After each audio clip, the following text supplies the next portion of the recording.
El movimiento de una partícula se define mediante las ecuaciones esta de aquí y esta de acá, ¿sí? Esto sería la componente X del vector posición, viene dado por esta expresión, y esto sería la componente Y del vector posición, donde X y Y se expresan en milímetros y T se expresa en segundos.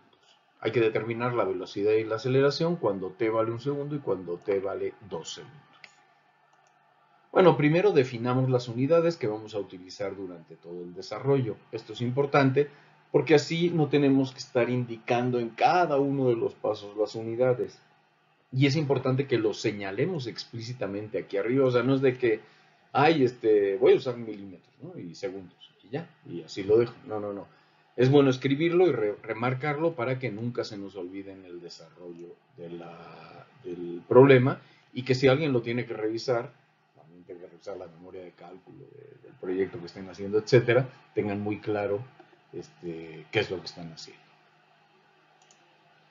Bueno, entonces, como habíamos dicho, el vector posición viene dado por su componente X, que es esta de acá, por Y es el vector unitario en la dirección X, recordemos, más la componente Y de la posición, que es esto de acá, multiplicado por J, que es el vector unitario en la dirección Y, más 0 por K. K es el vector unitario en la dirección Z, es decir, no tenemos componente en la dirección Z. Estamos suponiendo eso, porque no nos dicen dicha condición, pero estamos suponiendo que en efecto es un movimiento en el plano. Bueno, la velocidad no es más que la derivada de r con respecto a t. La derivada de una suma es la suma de las derivadas. Entonces lo que tendríamos es la derivada de r con respecto a t es la derivada de su componente x con respecto a t más la derivada de su componente y con respecto a t más la derivada de su componente z con respecto a t. La derivada de su componente x, bueno, y es constante, entonces no entra dentro de la derivación. Y tendríamos la derivada de lo que está aquí dentro del paréntesis, que sería 12t al cuadrado menos 10t más 5 por i. Y aquí tendríamos la derivada de esto de acá, ¿sí? Que sería la derivada de un producto, j, como no depende del tiempo, que es con respecto a lo que estamos derivando, pues sale, digamos, fuera de la derivada. Y lo que tendríamos es la derivada de esto de acá, que sería 10t menos 15. Y esto de acá ya no lo repito, ¿sí? Es evidente que no tenemos componente en z, pues ya ni repetimos la componente z. Y la derivada de la velocidad con respecto al tiempo es la aceleración y nada más derivamos la velocidad con respecto al tiempo. En el inciso A nos piden la velocidad cuando t vale 1 segundo, lo único que hacemos es sustituir, ¿sí?, t por 1 segundo. Y nos queda que el vector velocidad es 7 por i menos 5 por j. La velocidad sería esta de acá. Tendríamos 7 por i, sería su componente, menos 5 por j, sería su componente y. Entonces, esta sería la dirección de la velocidad. La magnitud de la velocidad, ¿cuánto va a ser? Pues la raíz cuadrada de 7 al cuadrado más 5 al cuadrado, que es igual a 8.602. Y ahora sí, como es un resultado final, ya le ponemos las unidades, que son milímetros por segundo.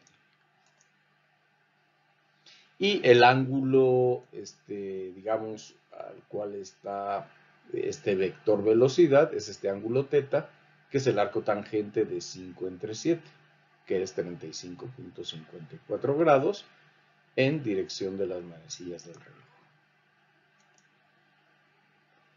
La aceleración para t igual a 1 segundo lo calculamos de igual manera, sustituimos en la expresión para la aceleración cuando t vale 1 segundo. Y nos da el vector aceleración 14 por i más 10 por j. Es decir, su componente x sería 14 y su componente y sería 10. La magnitud de la aceleración es la raíz cuadrada de 14 al cuadrado más 10 al cuadrado por el teorema de Pitágoras. Y entonces eso nos da 17.205. Y ahora sí, como es un resultado, le ponemos sus unidades, que son milímetros por segundo al cuadrado. digamos, la inclinación o la orientación de este vector aceleración, pues la podemos calcular con este θ, que es el arco tangente de 10 entre 14, y que nos da 35.54 en dirección contraria a las manecillas del reloj, partiendo del eje X. En general se puede reportar así o se puede reportar directamente con el vector aceleración, lo mismo en el caso de la velocidad.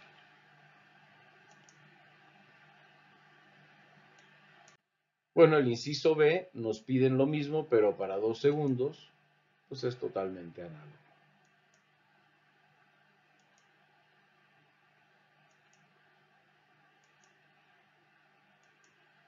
Y la aceleración también para 2 segundos, también totalmente análogo. Vean que cuando t vale 2 segundos, la velocidad nos da 33i más 5j, 33i más 5j, su magnitud es la raíz cuadrada de la suma de los cuadrados de sus componentes, y el ángulo es el arco tangente de 5 entre 33, en la dirección contraria a las manecillas del reloj. Para la aceleración es lo mismo, sustituimos en la expresión de la aceleración t igual a 2 segundos, y nos da 38i más 10j. La raíz cuadrada de la suma de los cuadrados nos da su magnitud, ponemos las unidades, y el ángulo sería el arco tangente de 10 centímetros.